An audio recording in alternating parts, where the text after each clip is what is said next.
Halo semua, perkenalkan nama gue Rivaldo Agria, biasa dipanggil Valdo. Perkenalkan, nama gue Hasan Isatil Handoko, biasa dipanggil Hasan. Halo, nama gue Glenn Januarta, biasa dipanggil Glenn. Halo semuanya, nama gue Zidan Zakarihut. Halo, perkenalkan, aku Ayunda Pramita, biasa dipanggil Mita.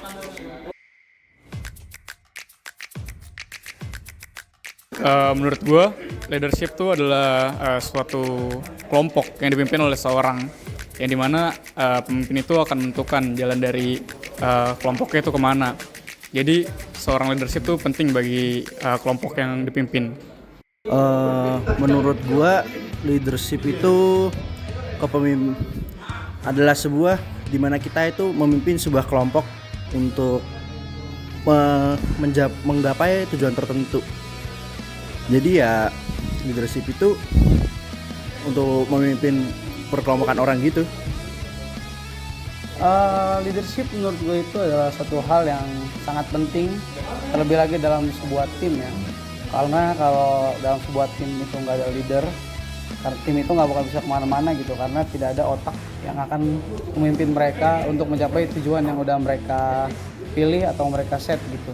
Jadi leadership itu sangat penting, dan juga seorang leader tuh harus punya wawasan yang luas dan bisa mengayomi para anggota-anggotanya agar tidak ada hal-hal yang tidak diinginkan terjadi. Definisi leadership menurut gue tuh orang yang bisa nuntun lu ke tujuan bersama. Orang yang bisa ngasih arahan dan orang yang bisa ngedukung serta ngebantuin lu gitu buat nyampe kesuksesan atau bahkan tujuan. Tujuannya bisa tujuan pribadi atau enggak tujuan bersama. Yang penting enggak menjatuhkan atau memanfaatkan. Itu namanya pemimpin. Dan menurut gue pemimpin kayak gitu. Menurut aku, leadership itu adalah orang yang bisa memimpin suatu kelompok tertentu. Kenapa sih kita butuh seseorang yang mempunyai skill leadership? Karena jika tidak ada seseorang yang mempunyai skill leadership tersebut, nanti kelompok tersebut tidak akan bisa mencapai tujuan tertentu. Jadi dengan adanya leadership, kita bisa menggapai tujuan bersama dengan lebih mudah.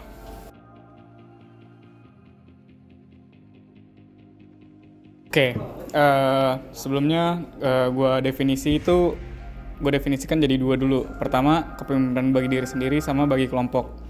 Nah, kepemimpinan bagi diri sendiri itu penting, karena kalau semisal pengen bangun kelompok itu, kalau semisal dari lu nya aja belum siap buat jadi pemimpin diri lu sendiri, ya gimana lu pemimpin orang lain. Nah, jadi kepemimpinan yang baik buat diri sendiri tuh yang pasti pertama disiplin, terus be positif sama pantang menyerah. Yang kedua, kepemimpinan buat kelompok.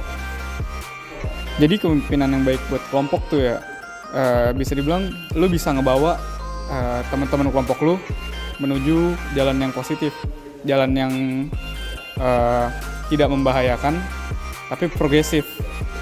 Jadi lu bisa bawa mereka ke tempat yang lebih tinggi dari awal yang telah lu lakuin.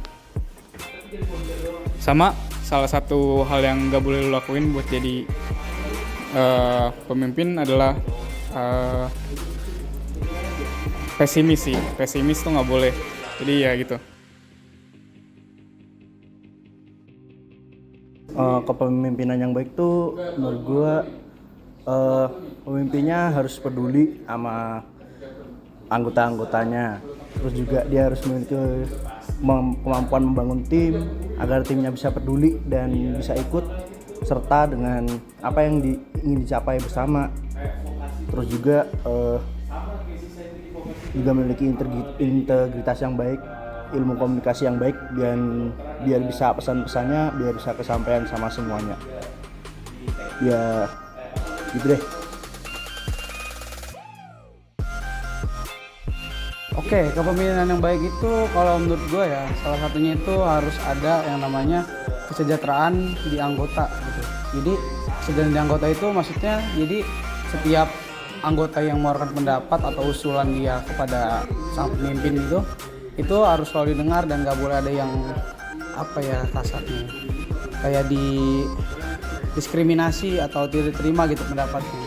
Dan pemimpin yang baik juga harus bisa merangkum semua hal yang ingin dilakukan oleh kelompok tersebut jadi lebih jelas dan lebih tertata gitu. Jadi anggotanya bisa lebih aktif dan juga tidak bingung saat melakukan hal-hal yang lagi mereka kerjakan sekarang. Kepemimpinan yang baik buat gua itu pemimpin yang bisa ngerangkul sama ngedorong tim-timnya, anggota-anggotanya buat mencapai suatu tujuan. Pemimpin yang baik itu pemimpin yang gak cuma ngomong tapi beraksi dan mendukung semua anggotanya, dan kalau misalkan anggotanya salah disalahin gitu, tapi bukan cuma disalahin tapi dibenarkan, dikoreksi gitu.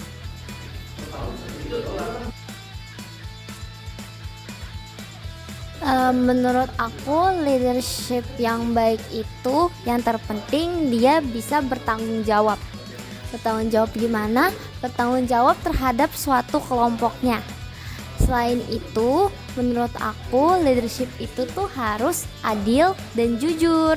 Soalnya kayak bayangin di suatu kelompok atau di kelompok kalian lagi ada masalah, tapi tuh kalian gak nyelesain masalahnya secara adil. Nah, kalau kayak gitu tuh nggak bisa buat jadi leadership. Jadi intinya leadership itu harus bertanggung jawab, jujur, dan adil.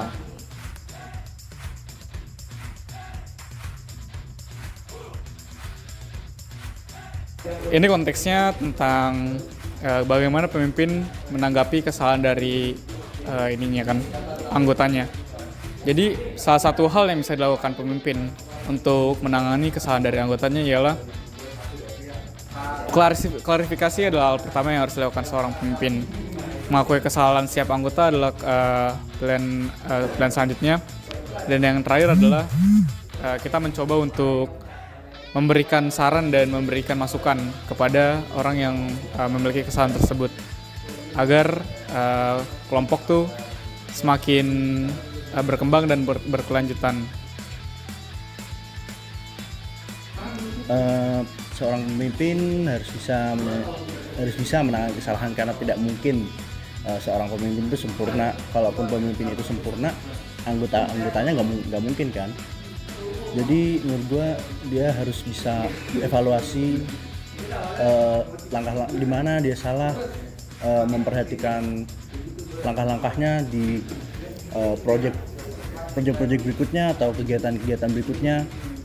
Dia juga harus bisa mengajari semua anggotanya. Terus juga dia juga harus bisa mengetahui siapa saja yang bisa merusak atau yang kemungkinan bisa merusak rencana mereka, dan mungkin bisa diperbaiki. Iya gitu. Oke, bagaimana cara pemimpin menangani kesalahan dari anggotanya gitu ya? Yang pertama, menurut gua seorang pemimpin itu harus bisa berefleksi diri dulu. Kenapa anggotanya bisa sampai ngelakuin kesalahan gitu dalam arahan dia? Itu yang pertama. Yang kedua, kalau seorang bawahan ngelakuin kesalahan, artinya mungkin ada sesuatu yang nggak benar gitu sedang terjadi di dalam dengan anggota-anggota yang lain juga gitu. Karena bisa sampai ada kesalahan di salah satu anggotanya gitu. Jadi untuk seorang pemimpin, untuk cara pemimpin menanggapi kesalahan dari anggota itu harus lebih care dan lebih peduli dan coba berefleksi apakah ada yang salah gitu dengan plan yang dia buat atau dengan goal yang dia set dan cara dia untuk menggapai itu gitu.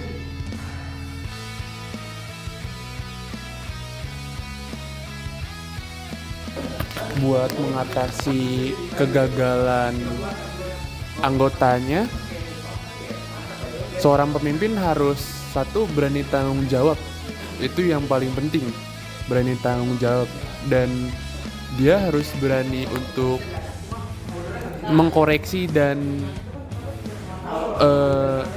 mengajarkan anggotanya. Kalau misalkan memang dia salah, ya sudah kewajiban pemimpin buat ngasih tahu letak salahnya di mana dan cara dia ngebenerin salahnya itu gimana gitu. Dan kedepannya anggota yang salah itu harus bertindak dan melakukan apa buat mendukung serta memperbaiki kesalahannya gitu untuk mencapai tujuan dan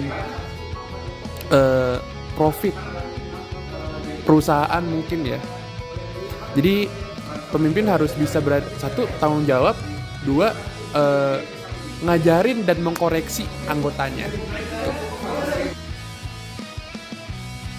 Jadi menurut aku seorang pemimpin ketika mengatasi suatu problem atau masalah, yang pertama balik ke poin selanjutnya harus adil.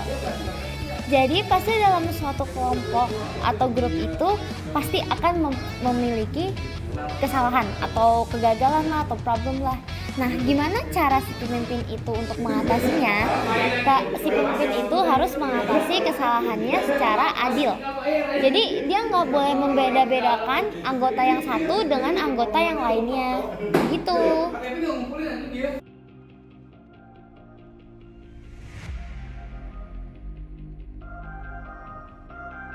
Menurut gue sifat leadership tuh dua-duanya.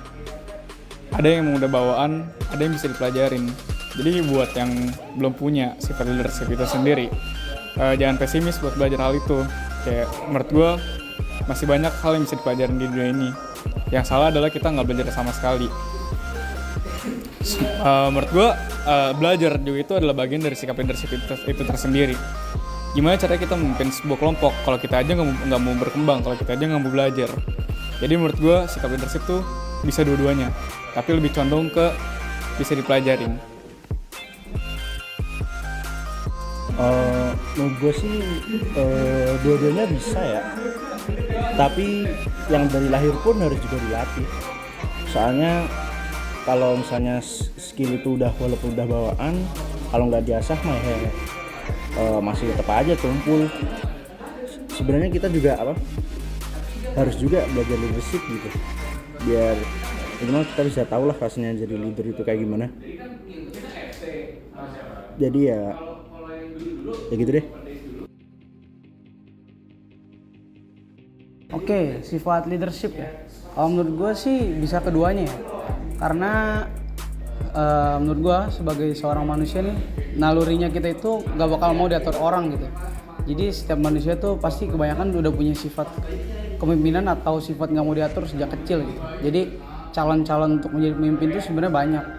Yang dimana kalau menurut gue itu salah satu yang bikin kalau skill leadership itu ada yang merupakan bawaan dari lahir gitu. Dan kalau untuk yang dipelajari itu ya karena kita semakin dewasa, pemikirannya semakin matang gitu. Jadi makin lama kita kenal sama orang, makin kita bisa kenal sama karakter dan sifat-sifat orang. Jadi kita akan lebih ngerti dan juga lebih paham sama sekitar gitu. Jadi saat kita memimpin itu kita sudah punya skill-skill lain yang sebelumnya cuma hanya bawaan gitu.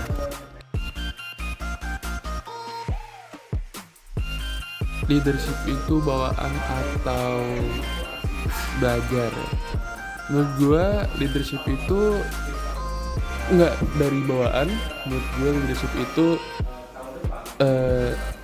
kita alamin sendiri, experience sendiri, atau bisa dibilang kita pelajarin sendiri gitu. Gue nggak pernah lihat orang yang kecilnya sangat-sangat kepemimpinan banget dan bisa ngemimpin, dan gedenya tetap sama gitu. Orang-orang bisa berubah gitu. Jadi yang tadinya kelihatan nggak bisa memimpin karena pengalaman. Itu yang kenapa gue bilang kepemimpinan itu harus dialamin sendiri.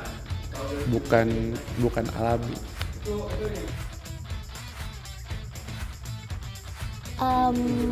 Menurut aku ya, leadership itu, sifat leadership itu tuh bisa muncul dari usaha kita untuk belajar. Kenapa? Karena belum tentu semua orang, kayak ada orang nih baru lahir atau masih kecil, dia langsung punya sifat leadership. Itu tuh kayak mustahil ya, kayak kan anak-anak isinya otaknya masih main, jalan-jalan, senang-senang. Nah, jadi buat sifat leadershipnya kita emang harus belajar sendiri. Soalnya kalau kita nggak ada keinginan dan kemauan untuk belajar sendiri sifat leadership, kita nanti nggak bakal punya sifat itu, gitu-gitu.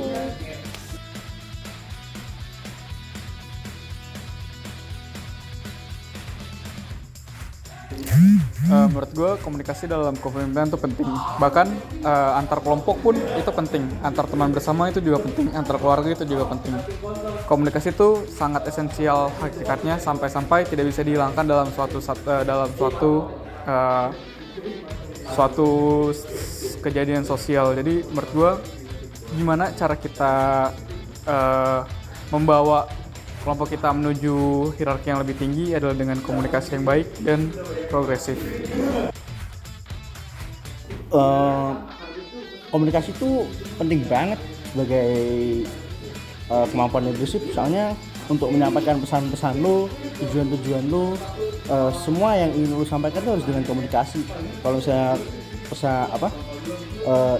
ilmu komunikasi lo jelek, ya gimana seorang pemimpin mau menyampaikan pesan-pesannya, cara-caranya, bahkan dia pun menurut gue nggak pantas jadi pemimpin, soalnya ya harus bisa komunikasi. Komunikasi itu menurut gue salah satu core skill dalam komunikasi, dalam jadi pemimpin leadership. Tanpa komunikasi ya leadership itu susah banget. Oke, komunikasi dalam kepemimpinan ya. Jadi komunikasi itu salah satu faktor terpenting ya dalam sebuah tim, apalagi kalau kita sebagai leader gitu. Karena komunikasi itu satu-satunya cara ya bisa dibilang untuk kita bisa mengoper atau menghandle pekerjaan-pekerjaan yang ada di dalam sebuah tim itu. Dan kita sebagai pemimpin yang baik itu harus bisa mengkomunikasikan apa yang kita pengen dan apa yang kita lagi tuju itu dengan jelas ke mereka. Jadi apa yang mereka kerjakan itu nanti mereka tahu hasilnya akan seperti apa. Dan itu salah satu pentingnya komunikasi gitu. Jadi sebagai pemimpin sebisa mungkin kita harus memiliki tingkat komunikasi yang baik kepada para anggota-anggota kita. Pentingnya komunikasi dalam kepemimpinan ya. Itu hal yang sangat krusial ya. Menurut gue kayak lu nggak komunikasi ya anggapannya bisu. Pernah nggak ada orang yang tahu apa yang harus dia lakuin tanpa kudu disuruh gitu? Kalau misalkan kerja kelompok, anggap kerja kelompok nih ya, apa yang perlu dia kerjain kalau misalkan nggak disuruh dan nggak ada omongan atau perintah, dia nggak bakal tahu harus ngapain dan dia nggak bakal jalan gitu. Jadi komunikasi dalam kepemimpinan atau apapun itu ya, komunikasi itu kunci. Tapi pengertian juga nggak kalah penting gitu. Kalau misalkan komunikasi tapi nggak mengerti apa maksud dari perintah atau pesannya, ya sama aja bohong. Menurut aku komunikasi itu sangat penting ya dalam kepemimpinan, karena seseorang pemimpin harus berkomunikasi dengan anggota-anggotanya. Nah, kalau komunikasinya nggak bagus atau ada misunderstanding, miscontact gitu, nanti bakal banyak problem, masalah, jadi bakal ribet. Nah, makanya komunikasi itu sangat penting dalam kepemimpinan.